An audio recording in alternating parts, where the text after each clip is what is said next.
they didn't discover that my brother was deaf until he was about 3 years old, which by nowadays that's late.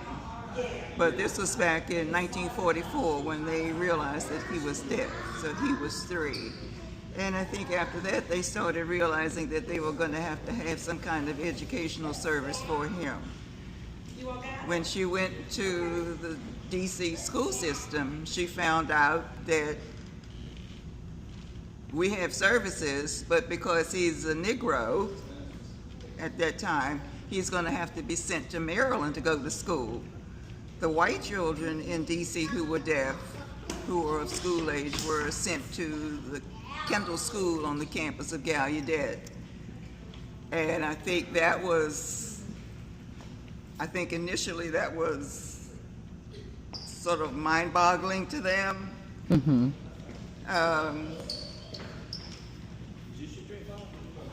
She made repeated efforts to have him entered into the Kendall School because she did not want to have to send him out to Maryland. I think they were going to send him, he was 5, 6 years old, they were going to send him away. And that was not something that she was willing to do. So she attempted to get him into Kendall. They refused her. She then said, okay, let me look at the school in Pennsylvania, because I think they knew another deaf family that had sent their son to Pennsylvania, and they were satisfied with the school. But because Kenneth only had the deaf issue, he didn't have any other educational concerns. They said, well, he can go to Maryland where we send everyone else. There's nothing super special, he just can't hear, so we'll send him where we send everyone else. And he was in Pennsylvania for 3 years, and then they came back. She started going, she'd been consistently asking the school board to please enroll him in the city.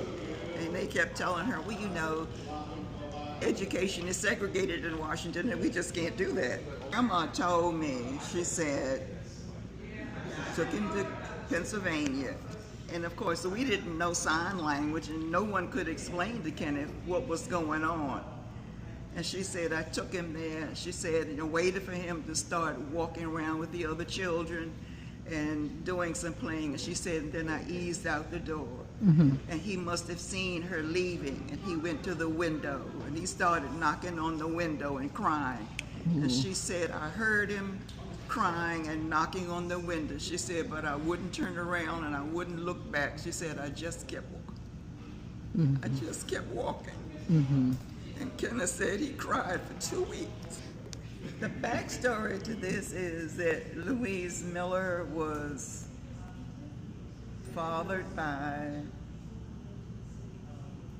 a community member who was Caucasian. Found out that her great-grandfather is Daniel Ogden Shays. My grandmother came from Williamsburg, Virginia. My mother's mother, my father's people came from Georgia. I think if you know something is not right, then you need to take a stand and stand up for it. And in those days, there was a lot of separation of people who had special needs. And I think that's not how we live. Everyone needs to be able to find a way to work together. And I think that's what she wanted for her son, was for him to be able to fulfill his life, do what he needed to do without people pointing and saying, oh, he's different, he's different. And she felt that if he was educated the way everyone else was educated, then he would be able to move into life and function like everyone else. So I will say only briefly that it was such a privilege to learn of the story and legacy of Louise Miller. So often there are heroes among us, past and present, whose stories we don't know. And we need people sometimes, family members, sometimes community leaders, sometimes just everyday people, to make sure those stories get told. Miss Miller was somebody who had a child who needed something. And as I know black mamas do, no was not an acceptable answer. When she was told that her child, who was deaf, could not attend the school at Gallaudet, she said, no, I'm going to take this to the courts. She and her husband fought because this was a time where they were told that you could not have the same rights and privileges as others.